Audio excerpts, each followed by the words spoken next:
Jim Larrañaga is on the Toyota of Hollywood hotline. Of course, the former head coach at the University of Miami men's basketball team. He's a inductee at the University of Miami Hall of Fame. He joins us on Thursdays, talk a little hoops. He's joining us today from Boston, up there for his grandson's graduation, correct?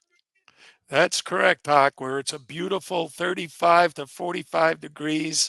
It's freezing, raining. They've had to move the graduation from outdoors to indoors. We're going to the Wow. Boston College campus, and unbelievable. I can't wait to get back home. Yeah, that's my story because I grew up in Chicago, and then my dad suggested we visit the University of Miami campus in December. He knew what he was doing.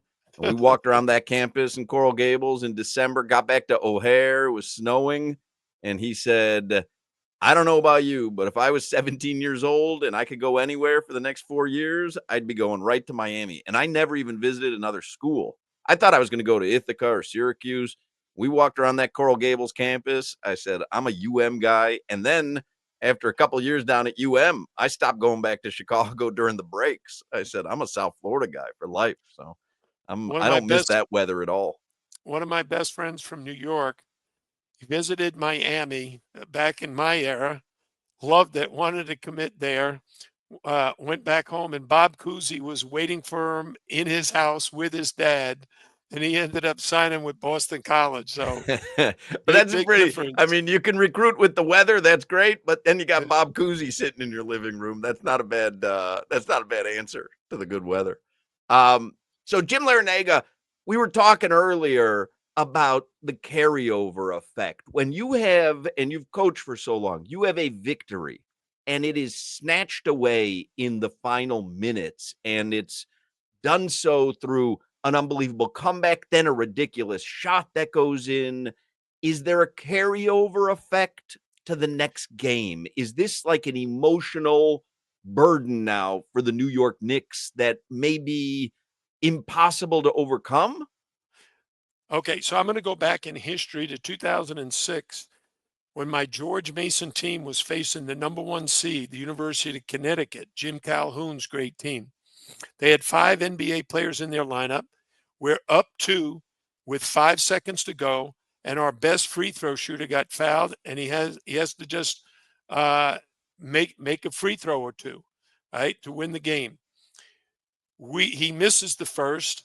Connecticut gets the rebound, goes the length of the court, makes a layup, and puts the game in overtime. And the arena, which was going crazy for George Mason, was deadly silent. My players walked over to me so discouraged that we didn't win in regulation. And so what I said, and I want you to listen to this is word for word. I said, look, guys, we didn't play great defense for 5 seconds. We need to now play great defense for 5 minutes. But you know what? There isn't any place on earth I'd rather be than playing the University of Connecticut with a chance to go to the Final Four. Where else would you rather be? Thank goodness they didn't say, I'd rather be in the locker room after a win. Because you had no But answer here's for what that. we won in overtime to get to the Final Four, my first as a head coach. But here's the thing. If I'm Tom Thibodeau and his staff, and you look at the game and you really feel like, hey, we basically beat these guys for 46 minutes. We played a bad 2 minutes. All right. I'd be showing them Haliburton's choke sign and saying, we let this guy do this in our arena. We got a little payback coming tomorrow night. All right. Let them go back to Indiana with a split 1-1, but us go with vengeance in our mind. Because I've seen this too many times in the NBA playoffs where the team, and I believe the Miami Heat was one, they lost game 1 and then went on to win the championship. I know the Lakers got blasted in Boston one time, went back. I think, what was it called? Some kind of name they had for it. The Massacre, the Boston Massacre. That's what it was. And then this Lakers went back and won the next games and won the series. So I love Solana's a big Knicks fan. You could tell that by the first segment. Solana was out there pumping up those Knicks boys. You guys are choke artists. Anyway, I think come come tomorrow night, we're going to find out exactly who's the better team that night. Because you're not the same every night. You don't shoot the ball the same way. You don't defend the same way. You don't even coach the same way. You might come with different strategies, different matchups. You might go zone. You might start picking up full court. You might trap the ball screens. There are so many things that have to be decided between game one and game two. So this series is a long ways from over because these two teams are so evenly matched. One of my great successes as a coach was to bring Rick Carlisle from the University of Maine to the University of Virginia, and get us to the Final Four his senior year, and then help him get to the NBA. And here's a guy who goes small in the fourth quarter, much like the Golden State Warriors were doing throughout the playoffs. He took the big fella out, Miles Turner, who I recruited at the University of Miami, took him out and said, we're going to go smaller and quicker. So now what's Thibodeau going to do? Oh, what you look at Jalen Brunson. Did he have a bad night? I think 43 is pretty darn good. I mean, what kind of game will he have in game two? So we just don't know what's going to happen. All the experts think they know. Oh, they'll be deflated. The series is over. Or maybe just wishing that, Certainly Solana is wishing that. Would you have given a speech right after that game to the team, or do you let them stew and simmer in it for a while and save that for the next day or the pregame speech before, tomorrow night's game? Like, do you like, obviously that team is deflated when they walk into the locker room. They just lost. They had a game. So now they're deflated in the locker room. Do you take that moment right there to pump them up, or do you just let them have some time? No. First of all, the one thing you're not going to do is tear into them. You're not going to be the one calling them choke artists, and at least in my opinion, that would not work at all. If you destroy your team after the game and hoping that they'll bounce back from you tearing them apart. No, I think you let the hurt, the disappointment, the frustration settle. You give them some words of wisdom, like, hey, that's game one. That's behind us. We got to get ready for game two. Let's meet tomorrow at 2:00. Now, 2:00 shows up. You and your staff have worked all morning long, maybe even after the game, met and trying to figure out your game plan, and then go into the meeting upbeat and just, okay, that's one. We need to get this next one. We've got only one game to prepare for. We get that. Now the series is tied. So I think that, and frankly, in my own opinion, that is what will happen. The actual shot that Tyrese Haliburton hits, Coach, before it takes the wild bounce up and it falls in, his decision as a head coach to take, I think it was Mikal Bridges, but I'm not remembering right now, off the dribble, stop in the paint, despite having the dribble on the defender, and turn around, literally his back to the basket now with 2 seconds left, and take a step back contested jumper. As a coach, you're watching that and you're thinking, what? Like, oh my God, that is the dumbest thing I've ever seen, until the shot goes in? Exactly. What are you doing? Are you a crazy man? Hey, you could have got a layup, you could have got fouled, and you're backing up to shoot a three. And then, by the way, you didn't shoot a three. You shot the longest two of all time. So, and how high did it bounce? It hits the back rim and goes like 10 more feet in the air. It didn't go up a foot. The backboard is 3 feet above the rim, so 13 feet. It went above the backboard and drops cleanly through the net. Right? Here's the funny thing. We wouldn't even be talking about it if it bounced off. I mean, that they would have lost by 2. And everybody would be saying, oh, they got lucky, they got close, but we knew the Knicks were going to win all the time. No one knows what's going to happen. This is reality TV at its best, because you definitely don't know what's happening next.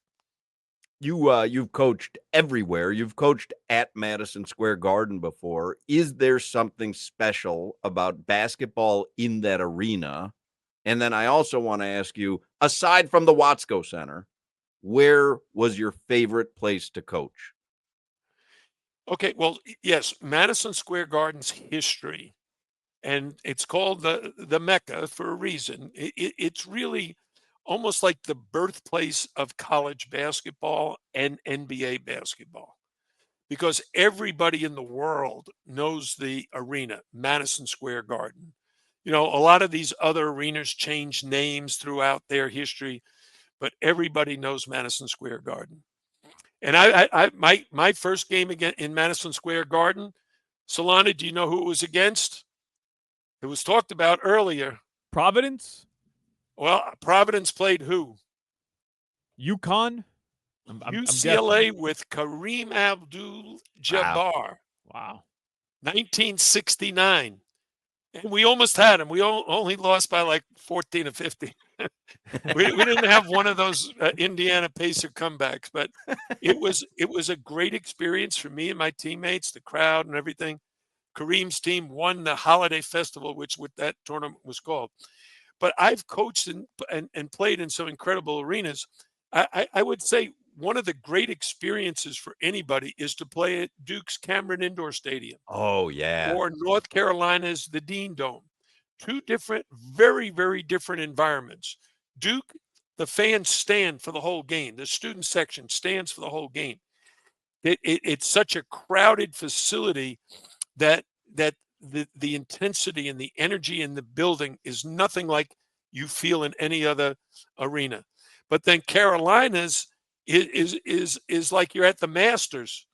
It's 23,000 people just smiling and happy to be there, but it doesn't have that same dramatic effect that you get at Cameron. But it's Because still one Cameron, of the they're right great on top of you, facilities. right? They're like right on No, top of you.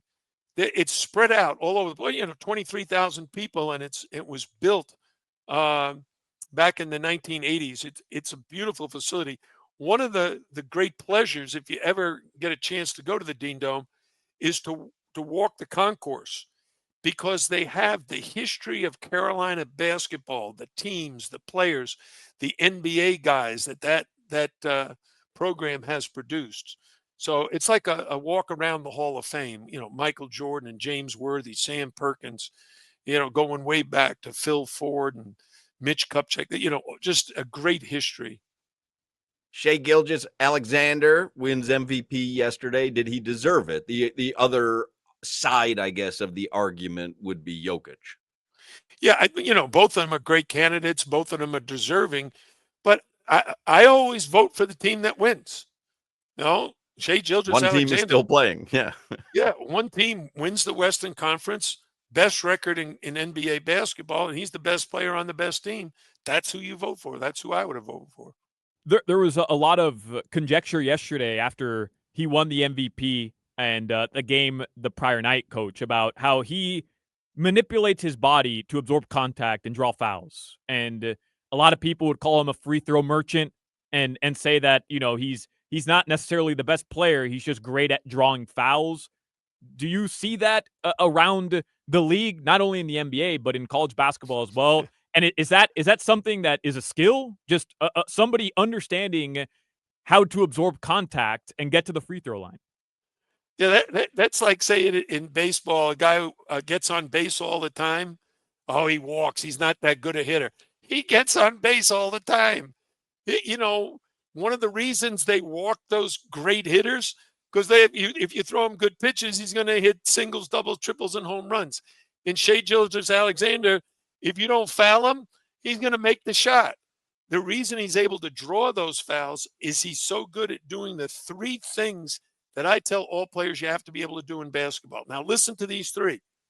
The first thing, you got to be able to control yourself physically, mentally, and emotionally, right? If you get frustrated, angry at the refs or teammates or your coach, what have you, no, you got to be in control of yourself. The second is you got to be able to control your defender, because the defense is actually at a disadvantage. You have the ball, you know where you're going, they don't.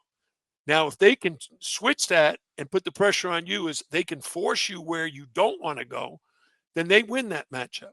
So you got to control yourself, control your defender, and then control the other 8 guys on the court. And what do I mean by that?